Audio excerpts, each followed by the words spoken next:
పల్నాడు జిల్లా నరసరావుపేట రాజకీయం సవాళ్లు ప్రతి సవాళ్లతో తీవ్ర ఉత్కంఠ రేపుతోంది. ఎమ్మెల్యే చదలవాడ అరవింద్ బాబు, మాజీ ఎమ్మెల్యే గోపిరెడ్డి శ్రీనివాసరెడ్డిల మధ్య పొలిటికల్ వార్ రసకందాయంలో పడింది.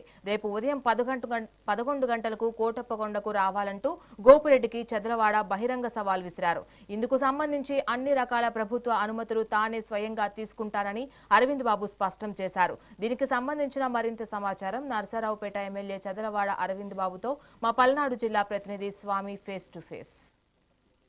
మాజీ ఎమ్మెల్యే గోపిరెడ్డి శ్రీనివాసరెడ్డి ఏదైతే నరసరావుపేట నియోజకవర్గ అభివృద్ధికి సంబంధించి ఒక సవాల్ విసరటం అయితే జరిగిందో ఆ సవాలుకు సంబంధించి మనతో మాట్లాడడానికి నరసరావుపేట ఎమ్మెల్యే అరవింద్ బాబు అయితే ఉన్నారు. సార్ చెప్పండి, ఏదైతే మాజీ ఎమ్మెల్యే ఒక సవాల్ విసరటం జరిగింది, అభివృద్ధికి సంబంధించి అవినీతికి సంబంధించి చర్చకు సిద్ధమా, టైము ప్లేస్ మీరు చెప్పమన్నారు.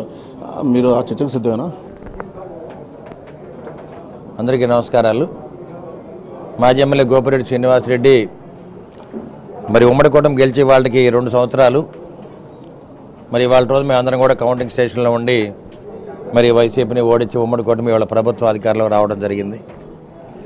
ఇటువంటి కార్యక్రమంలో గోపిరెడ్డి శ్రీనివాసరెడ్డి గారు గడిచిన 5 ఏళ్లలో వాళ్ళు చేయలేని పనులన్నీ కూడా ఈ 2 ఏళ్లలో మా ఎమ్మెల్యే అరవింద్ బాబు చేస్తూ ఉన్నాడు. కాబట్టి దాన్ని తట్టుకోలేక ఈర్ష్యతోటి ఎక్కడ అభివృద్ధి జరగట్లేని ఆలోచనతో చర్చకి రమ్మనమంటం సవాల్ వెచ్చడం జరిగింది. మరి వాళ్ళు మేము గెలిచి 2వ సంవత్సరం కాబట్టి ఇవాళ నేను చర్చకి సిద్ధంగా రావడం సవాల్ విసురుతా ఉన్నాను. సంక్షేమ కార్యక్రమాలే కాదు, అభివృద్ధి కార్యక్రమాలు కూడా ఉమ్మడి కూటమి ముందుంటుంది. వాటిలో ఎన్ని కోట్లు మేము అభివృద్ధి చేశామో, నర్సాపేట అసెంబ్లీ సెగ్మెంట్ని ఏ విధంగా అభివృద్ధి చేసామో అన్నీ సవివరంగా చెప్పడం జరిగింది. కాబట్టి రేపు మధ్యాహ్నం 12 గంటలకి కోటప్పకొండ మీద మేము చర్చకి సిద్ధంగా ఉంటాము. మీకు దమ్ము ధైర్యం ఉంటే చర్చకి రండి. కోటప్పకొండ మీద 12 గంటలకు అరవింద్ బాబు సిద్ధంగా ఉంటాడు. మీకోసం ఎదురు చూస్తూ ఉంటాను. తప్పనిసరిగా మీరు హాజరు కావాలి.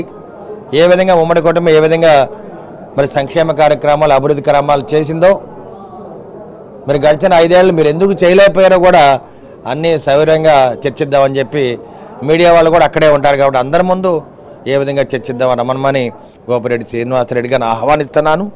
అదేవిధంగా అభివృద్ధి ఏ విధంగా చేయవచ్చో, ఒక ముఖ్యమంత్రిగా చంద్రబాబు నాయుడు గారు, డిప్యూటీ సీఎం పవన్ కళ్యాణ్ గారు ఉంటే ఆంధ్ర రాష్ట్రం ఏ విధంగా ముందుకు పరిగెత్తుందో ఇవన్నీ కూడా చర్చా వేదికలు మేము వివరంగా అన్ని విధాలా మేము చెప్తాము. దీన్ని కూడా ఈ సవాళ్ళను స్వీకరించి మీరు కూడా రావాలని చెప్పి గోపిరెడ్డి శ్రీనివాసరెడ్డి గారిని నేను మీడియా ముఖంగా తెలియజేస్తున్నాను.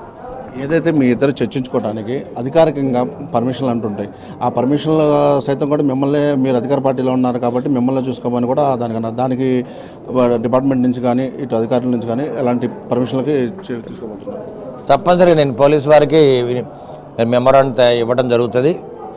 ఎందుకంటే మాజీ ఎమ్మెల్యే గోపిరెడ్డి శ్రీనివాసరెడ్డి, అదేవిధంగా మరి ప్రభుత్వ పరంగా అరవింద్ బాబు ఇద్దరం కూడా చర్చకి సిద్ధంగా ఉన్నాం. కాబట్టి ఎక్కడ కూడా ఇబ్బంది లేకుండా చర్చ సజావుగా జరిగేటట్టు మీడియా వాళ్ళ సమక్షంలో ఈ కార్యక్రమాన్ని ఏర్పాటు చేస్తాను.